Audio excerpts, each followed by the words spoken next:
అపోస్తలుడైన పౌలు తీతుకు రాసిన పత్రిక 1వ అధ్యాయము.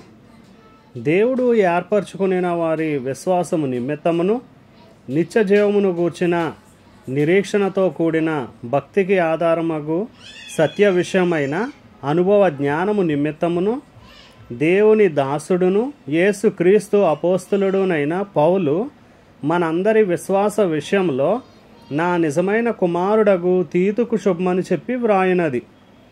ఆ నిత్య జీవమును అబద్ధమాడనేరని దేవుడు అనాది కాలమందే వాగ్దానము చేసెను గాని ఇప్పుడు మన రక్షకుడైన దేవుని ఆజ్ఞ ప్రకారము నాకు అప్పగింపబడిన సువార్త ప్రకటన వలన తన వాక్యమును యుక్త కాలముల యందు బయలుపరచెను.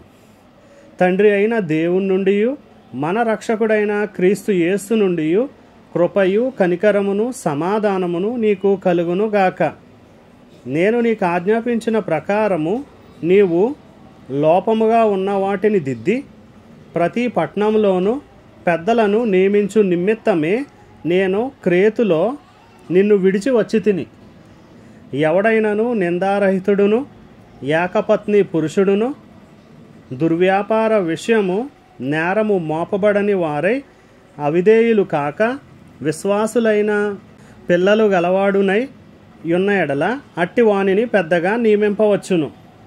ఎందుకనగా అధ్యక్షుడు దేవుని గృహ నిర్వాహకుని వలె నిందారహితుడై ఉండవలెను.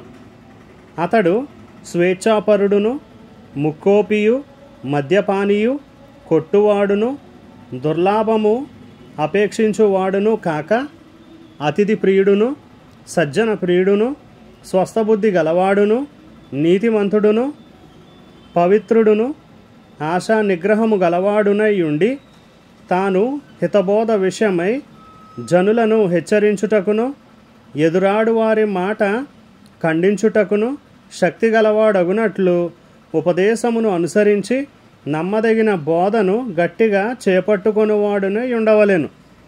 అనేకులు విశేషముగా సున్నతి సంబంధులను అవిధేయులను వదరబోతులను మోసపుచ్చువారునే ఉన్నారు. వారి నోళ్ళు మూయింపవలెను. అట్టివారు ఉపదేశింపకూడని వాటిని దుర్లాభము కొరకు ఉపదేశించుచు కుటుంబములనే పాడు చేయుచున్నారు. వారిలో ఒకడు అనగా వారి సొంత ప్రవక్తలలో ఒకడు ఇట్లనెను, క్రేతీయులు ఎల్లప్పుడూ అబద్ధికులను దుష్ట మృగములను సోమరులగు తిండిపోతులనై ఉన్నారు. ఈ సాక్ష్యము నిజమే. ఈ హేతువు చేత వారు యూదుల కల్పనా కథలను సత్యము నుండి తొలగిపోవునట్టి మనుషుల కట్టడలను లక్ష్యపెట్టక విశ్వాస విషయమున స్వస్థులగు నిమిత్తము వారిని కఠినముగా గద్దింపుము. పవిత్రులకు అన్నియు పవిత్రములే గాని అపవిత్రులకును అవిశ్వాసులకును ఏదియు పవిత్రమైనది కాదు. వారి మనస్సును వారి మనస్సాక్షియు అపవిత్రపరచబడి ఉన్నవి. దేవుని ఎరుగుదమని వారు చెప్పుకొందురు గాని అసహ్యులను అవిధేయులను ప్రతి సత్కార్యము విషయము భ్రష్టులునై ఉండి తమ క్రియల వలన ఆయనను ఎరుగమన్నట్టున్నారు.